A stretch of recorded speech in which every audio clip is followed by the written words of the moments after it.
first time we encounter everything that is a part of and becomes a part of our slice of the world is new. Never before smelled, seen, heard, touched, felt, experienced. Breath itself. Everything. From the moment we are disconnected from our mother, we spend the rest of our lives trying to become connected, and so begins our lifelong journey of seeking and striving for approval and acceptance, to be liked, loved, and chosen. You are the story that hasn't yet been imagined. The pen has not yet placed the written word to page. All the characters have not yet been developed. The events not yet envisioned, that create the chapters and even books yet to come. Before we learn to speak or even understand language, starting with our parents, but also with any person we have any contact with, we meticulously watch their every expression, move, and listen vigilantly to their tone of voice. We carefully observe for signs of acceptance and rejection, even before we truly understand what acceptance and failure are. We instinctually seem to understand the threat of losing the care and resources we need to survive.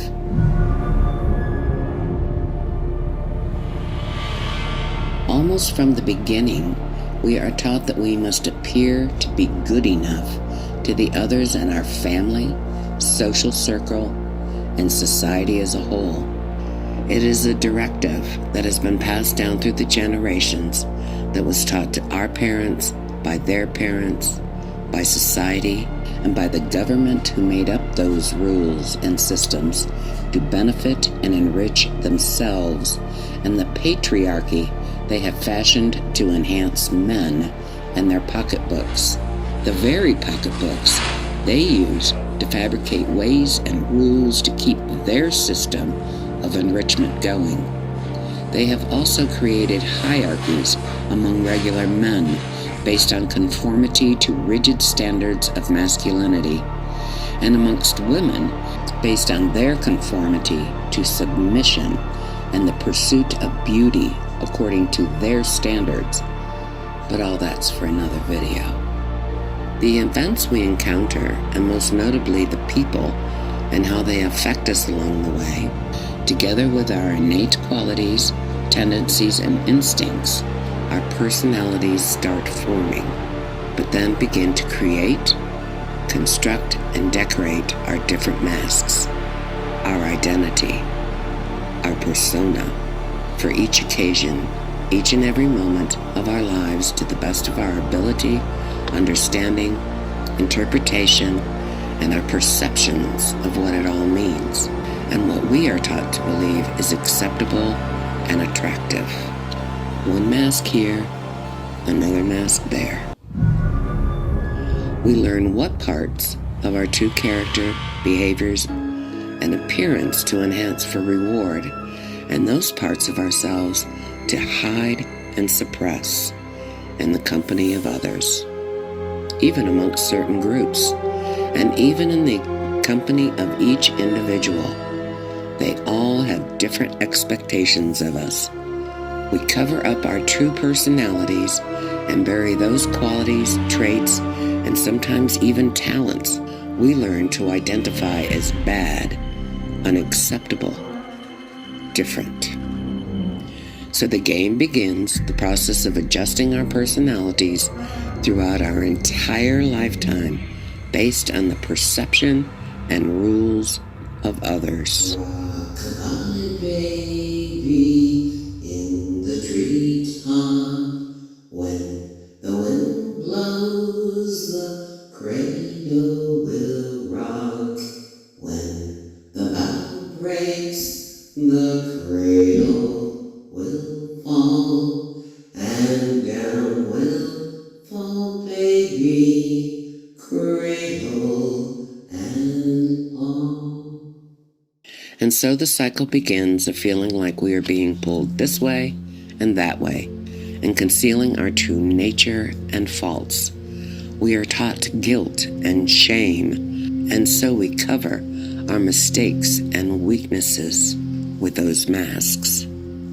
We disguise what we have learned to perceive as below acceptable, and in many cases, those things we perform too well for the comfort of those around us. In the background, as we continually hide behind those masks of identity, twisting and contorting ourselves on that quest, we frequently feel like we have lost ourselves and keep asking, who am I? And the feeling of being placed within the confounds of a box built by others, all the while moving further and further away from us. Still, we persist on the mission of adorning each of our many masks with what we believe will look attractive to others in order to achieve the reason we constructed that particular mask to begin with. The masks we created for that particular occasion, that particular person or group. The masks and the unconscious reasons we created each one of those masks have taken over. The masks are now in control. So can we really call it our personality? Or rather, merely the identity we have chosen to present? The mask. Is it really ours? Are we merely just like the actors and actresses that help create the movies and programs we watch, playing a part in a fake story? A part they have created and molded for you? Are we merely living someone else's story? A facade? Do this, don't do that. Can't you read the signs? You have one life. It's your life. You are born with a spark unique to you and only you. There has never been one quite the same before you, and there will never be one quite like yours after you. But through the perceived value and authority we assign to the words, opinions, and actions of others, we begin smothering that spark. We subdue it behind our masks and shields we build and carefully constructed out of that value and authority we have handed over to others at no cost to them. And our perception of ourselves we took on as truth based on that, setting that spark aside, hiding it, burying it. There is a hidden unconscious belief that most of us don't realize is there as we go about the business of life. We all have it in varying degrees, but I believe we all have it to some degree. It's the belief that we have to earn love, a belief that you are only acceptable and lovable under conditions of how well you are managing other people's comfort, how well you are performing, how much you give, and how little you ask for. A belief that you carry deep down inside that you are a burden to others and or society unless you prove otherwise. It's a belief that your lovability is conditional. It is that belief running in the background that causes you to choose to surround yourself with people and give them power over who you should be, whose regard for you and treatment of you is inconsistent and based on conditions, because anything different feels suspicious, feels boring, feels out of place, because your nervous system hasn't learned to trust consistency. It's unfamiliar, so it causes you to feel desperate to get back to what feels normal for you, even if it's destructive to your own well-being, and causes you to hide your authentic personality. It causes you to try to create a more attractive mask. It is stronger than any addiction. Working harder for approval is the only relationship strategy that belief has supplied you with, and it is what causes you to stay and surround yourself with people and situations that cost you far more than they give. It's a belief that you have not earned the right to leave, and so you work harder and sacrifice more when someone else pulls away.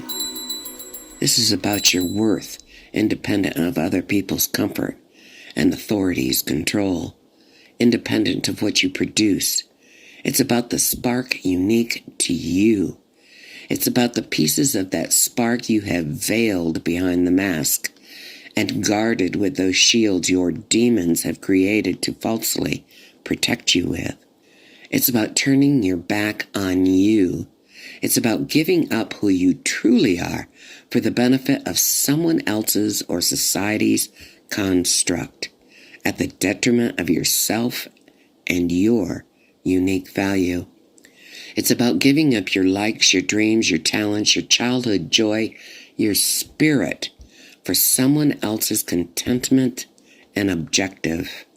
It's about diminishing your value so someone else or society can appear more valuable, because society has taught us that we should, that it is our obligation to do so, and we are selfish if we don't.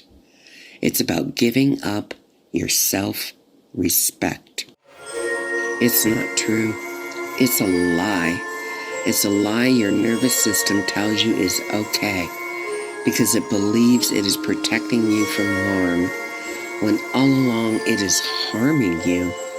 It's a lie that those people who have been trying to convince you your entire life that they are better and know better than you, and therefore have the authority and right to manipulate you and tell you how and who you should be. And what do we get back in return? I want to thank y'all for stopping by. I'll see you soon.